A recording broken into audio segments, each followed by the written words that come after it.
2 Minute Drill, Jim Monahan along with Chris Swendeman, and a little bit of a programming note. We were going to be joined this evening, Swendeman, as you know, by Yep. Michael Lombardi, the former NFL general manager who is now the GM at North Carolina for their football program. And due to some Yep. schedule changes, Michael was unable to join us this week. We're hoping we can get him on in the future because I want to talk to him a lot about what's going I on know. with college football, with NIL, how things have changed. When does the pendulum swing back? So hopefully, plus he's a big Springsteen fan, so we can bring him in on that. Yes. So I'm hoping we can get Michael on in the next couple of weeks before the college football season starts.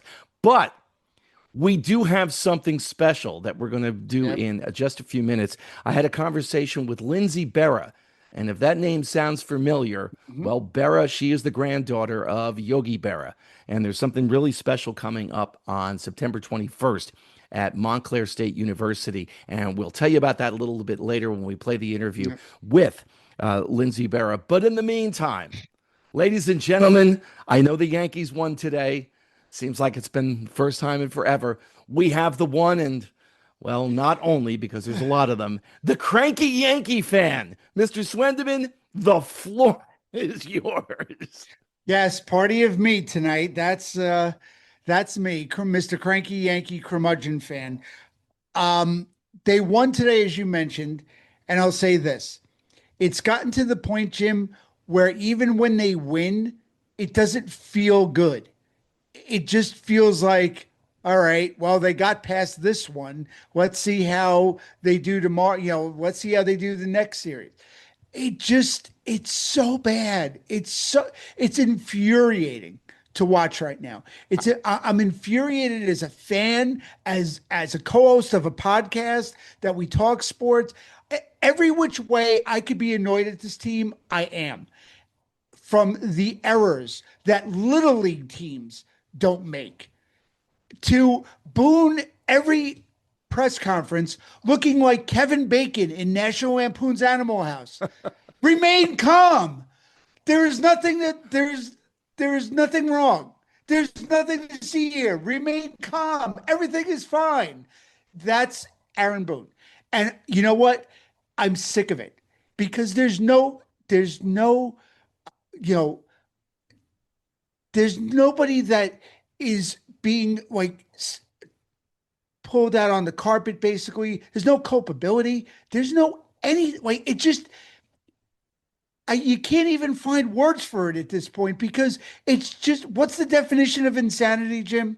Doing the same thing over and over again, expecting a different result. Where have we seen this before? Yeah. It, Well, it, that's the thing. every, This has been the MO of the Yankees the past few seasons. This is nothing new. and you give credit to Boone in some aspects where you said early in the season, all right, let's not panic.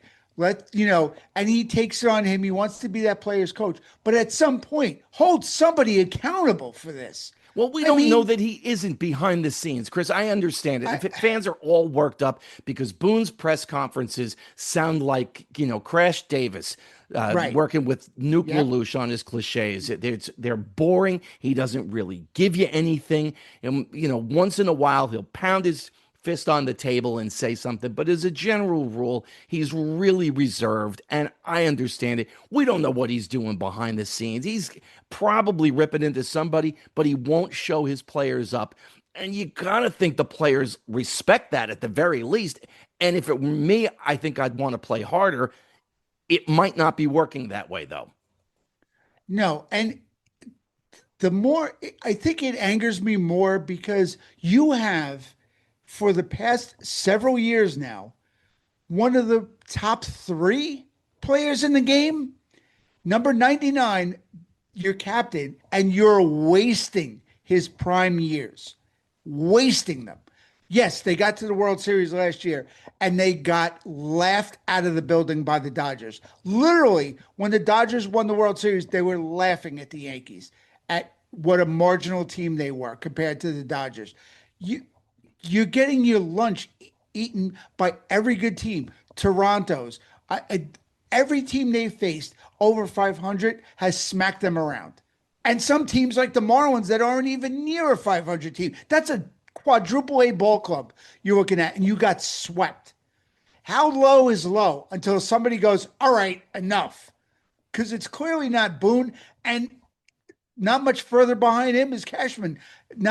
Cashman made a couple trades, and other than Bednar, who looked great today and saved them, but other than that, where are the where's the pluses here? I don't see it. Well, here are the things that you can do a lot of things with numbers. The Yankees lead major league teams in home runs. They Right. lead in walks, if I'm not mistaken. Mm-hmm. Yes, they lead in walks. They have the batting average is down. They're like 12th. Yeah. But slugging percentage, they're number one. OPS, they're number one. Yeah, they strike out a lot. There's no question about it. Right. They're among the leaders in strikeouts, but they're still hitting the ball for power. And you look at that and you go, oh, these numbers are fine. But when you've got Ben Rice coming out and saying there's no sense of urgency, like, Ben, you're hitting like $160 over the last 2.5 weeks. Like, try a mirror here. But here's ironically, he hasn't really played since he made those comments. If you know, look at his games played since he made those comments. He's been running the bench more than not. I mean, and I understand with Stanton, with Judge only able to DH right now, there's a lot of bats and not a lot of spots. I get it, but it's very funny that since Rice said that, he really hasn't played. So I wonder what's going on behind the scenes with that. Speaking of more numbers, we went back and we did a little bit of research. On May 28th, the Yankees were 15 games over 500. They had a 35-20 record, and I believe they had a 7-game lead in the American League East. So 55 games, roughly a third of the season. Right. Since that time, they are 25-34. Mm-hmm. And they're 6.5 out. So now that is 59 games, roughly a third of the season. Right? This is not a small sample size. No. Okay, there are 48 games left. Which team shows up? That's the big question right now. Right. Which team shows up? Is it the one that ripped off 35 wins in their first 55 games? Or is it the one that has gone to sleep over the past 50 some odd games?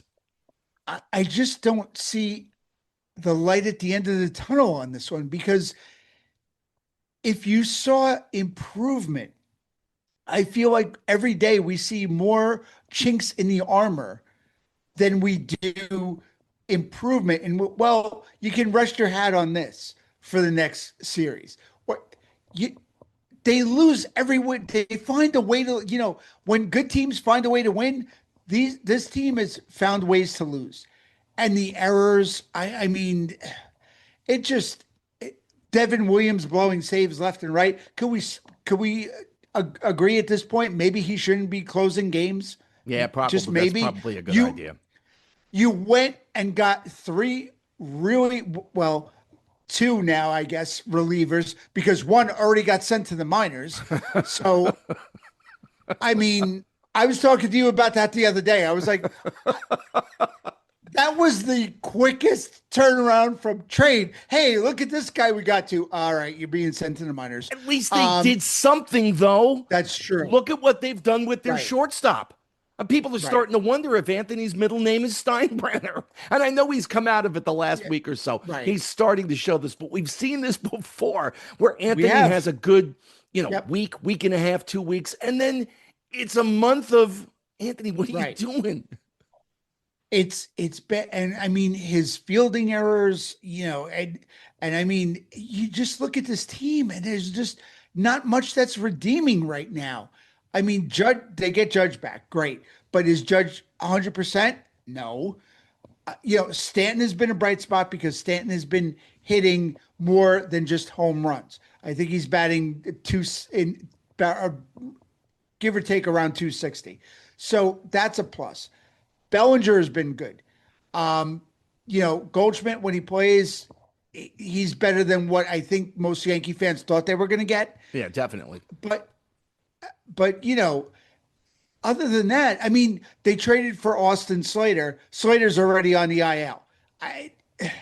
it just seems like one calamity after the other with this team, and you just don't know where it's going to end. And like you said, which team is going to show up for this final stretch, towards the playoffs? Right now, they're clinging to a wild card spot over Seattle. Boston's past them at this point.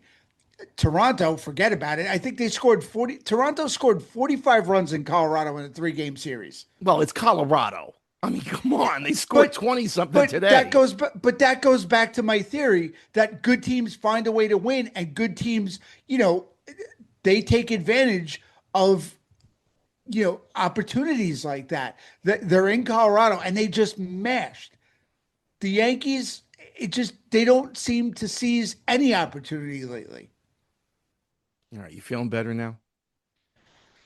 I think I got it all out of my system. Slow inhale, slow exhale. Well, listen, on a positive note, as we mentioned at the top of the show, Yes, Lindsay Berra, you know her as the granddaughter of Yogi Berra, the Yankee legend. She also was one of the executive producers of the film It Ain't Over, the movie that came out a little over a year ago about her grandfather. fantastic. And coming up September 21st at Yogi Berra Stadium on the campus of Montclair State University in Little Falls is Yogi's Big Catch Challenge. They're trying to set a Guinness World Record of the most people to have a catch at the same time. And we'll give you a sneak preview because this is going to appear on Jersey Magazine, which runs on a handful of the Beasley media Hmm. stations here in Yep. New Jersey. I had a chance to sit down with Lindsay today and talk about the Big Catch Challenge, talk about her grandfather, talk a little bit about the movie, and you can watch it right now here on the 2 Minute Drill. Coming Sunday, September 21st, to Yogi Berra Stadium on the campus of Montclair State University in Little Falls is Yogi's Big Catch Challenge. And with me today, my guest is Lindsay Berra, Yogi Berra's granddaughter. Lindsay, good morning and welcome. Hi, Jim. Thanks so much for having me on. So tell me about Yogi's Big Catch. Where did the idea come from? The idea was definitely the brainchild of our museum director, Eve Shanin, and we are going to break the Guinness World Record for the largest game of catch on the field adjacent to the Yogi Berra Museum and Learning Center. It's Yogi Berra Stadium, where Montclair State University and NJIT play. The previous record is 900 and something pairs, so like 1,900 people or something. We're hoping for 2,500. So we need all the Jersey folks to come out with their kids and their parents and their cousins and their teammates and their neighbors and sign up to come play catch with us on September 21st. I know a couple of people who have already signed up and they're really looking forward to this whole thing. And there is something magical about just playing catch with a baseball with someone. I mean, it's great. It's funny. My brother will kill me for saying this, but like he's a total curmudgeon, and if we play catch in the backyard, the smile just kind of fills his face. It just kind of reminds you of being a kid and kind of, connecting in a different kind of way with whoever that person is that you're playing catch with. You always have a good chat over a catch. This one might be a little chaotic because there's going to be a lot of people on that field, but I think it's going to be a lot of fun. And people are going to have a great story to tell. And I don't know about you, but I've never been part of breaking a Guinness World Record, so I think that that's pretty cool. I have not been a part at all. I would love to do to take part in it. I know you're doing satellite catches as well. So if you're not able to be in Little Falls on the 21st of September, you can still participate. How does somebody go about doing that, Lindsay? Our website is yogisbigcatch.org, and there will be all kinds of information, whatever you need on those satellite catches on the website. And yes, like, we have family in St. Louis and just there's lots of people who be on vacation when this is happening, who are planning on, just having a catch with whoever they happen to be with, or even organizing a larger event. And if you send us video, we can put it on the Jumbotron in the stadium, and you can be kind of included virtually in the whole experience, even though you won't be included in the number towards the Guinness World Record. You know, when you break down the game of baseball, it really is just an advanced form of catch. A pitcher plays catch with his catcher. An Yep. outfielder plays catch with whomever he's throwing the ball to, whether it's a cutoff man or a base. Infielders are playing catch with the first baseman. It's just an advanced form of that. And it all starts with just a simple game of playing catch. It does. And I think, every baseball fan starts there, right? Like in the yard with their friends. And then like you said, as they get older, you move on to more advanced parts of the game, or you don't move on to more advanced parts of the game and you continue just playing catch in your backyard. But it still just kind of connects everybody to that joy of baseball and joy of being a kid and the joy of connecting with the person on the other end of that throw, right? Um, yeah, I think it's going to be a lot of fun. We're going to do some other cool stuff too. We'll have music and food trucks and giveaways, and the museum will be open all day for tours. It'll be just a really fun day. When I think of having a catch, a couple of things come to mind. And one is the iconic scene in Field of Dreams, which I choke up every single time we get to that point. Dad, do you want to have a catch? And the other is a quote attributed to a former teammate of your grandfather's. They only played together for a short time, and that would be Jim Bouton, also from New Jersey, who said, "A ball player spends a good piece of his life gripping a baseball.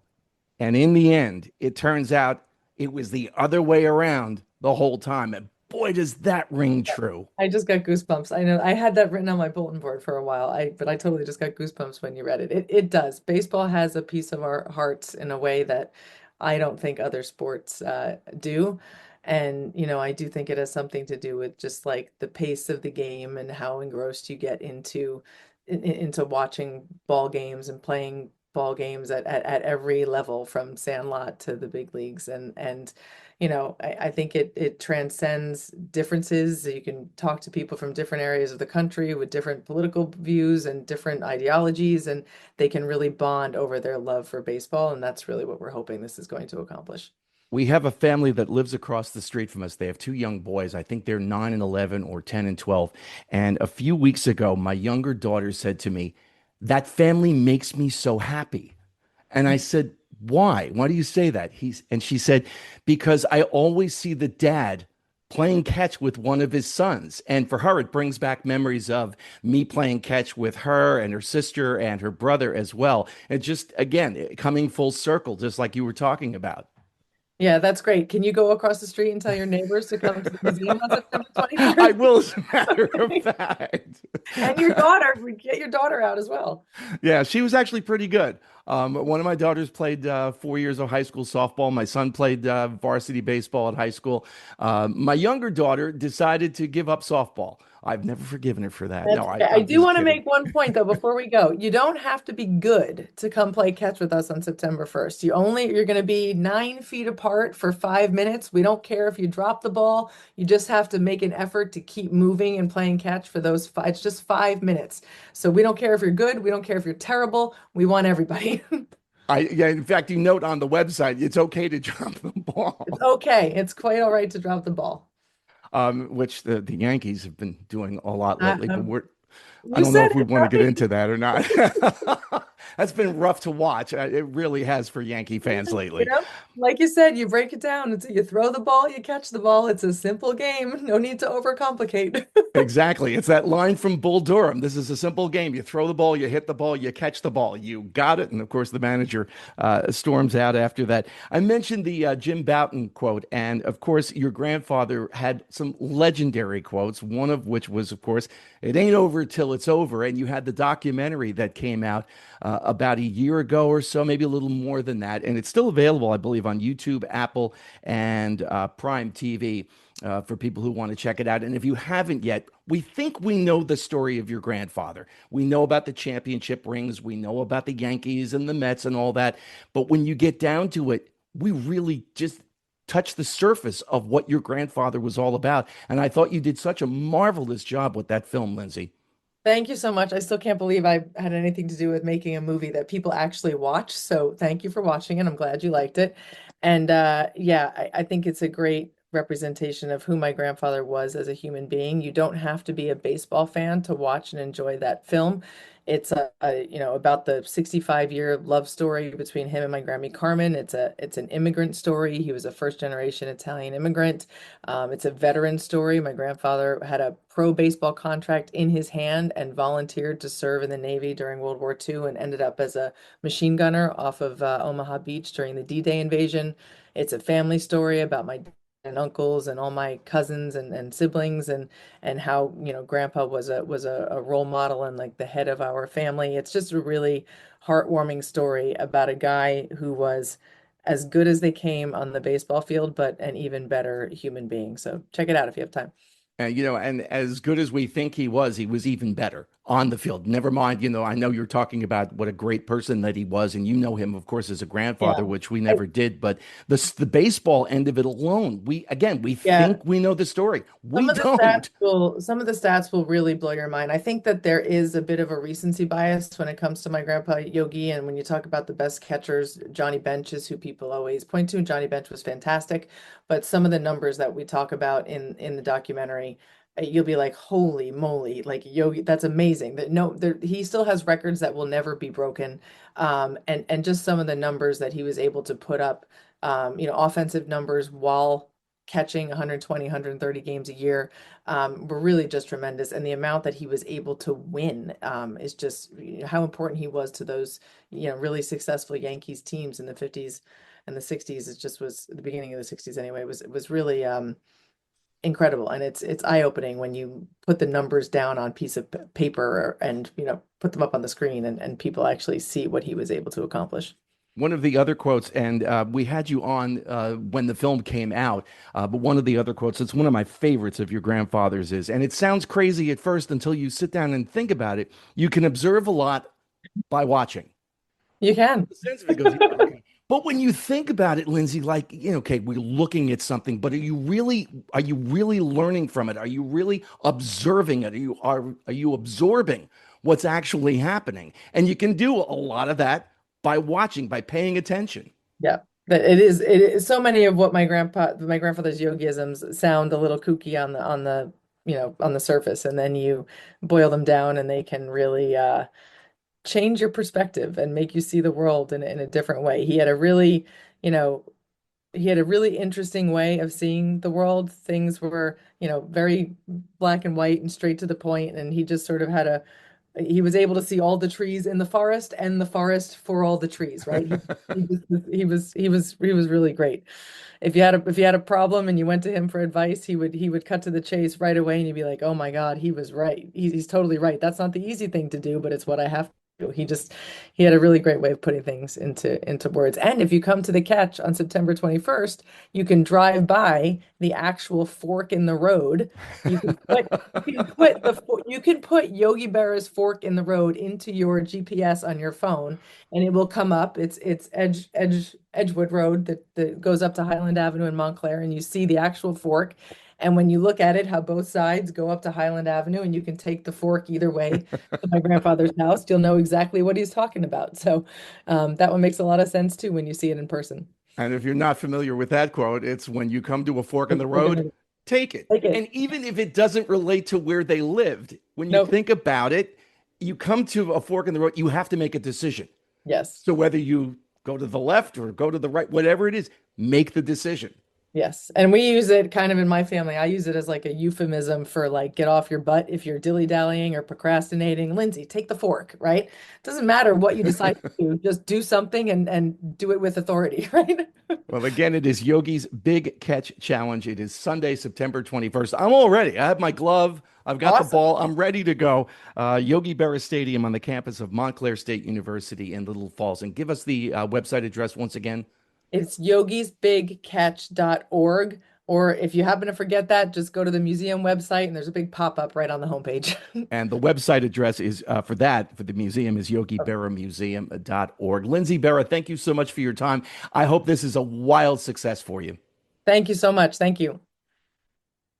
So, Swendeman, if you don't have plans for Sunday, September 21st, you and I are going to go play catch at Yogi Berra Stadium as part of this attempt to set a world record. I am absolutely in on that. We are going to have a catch.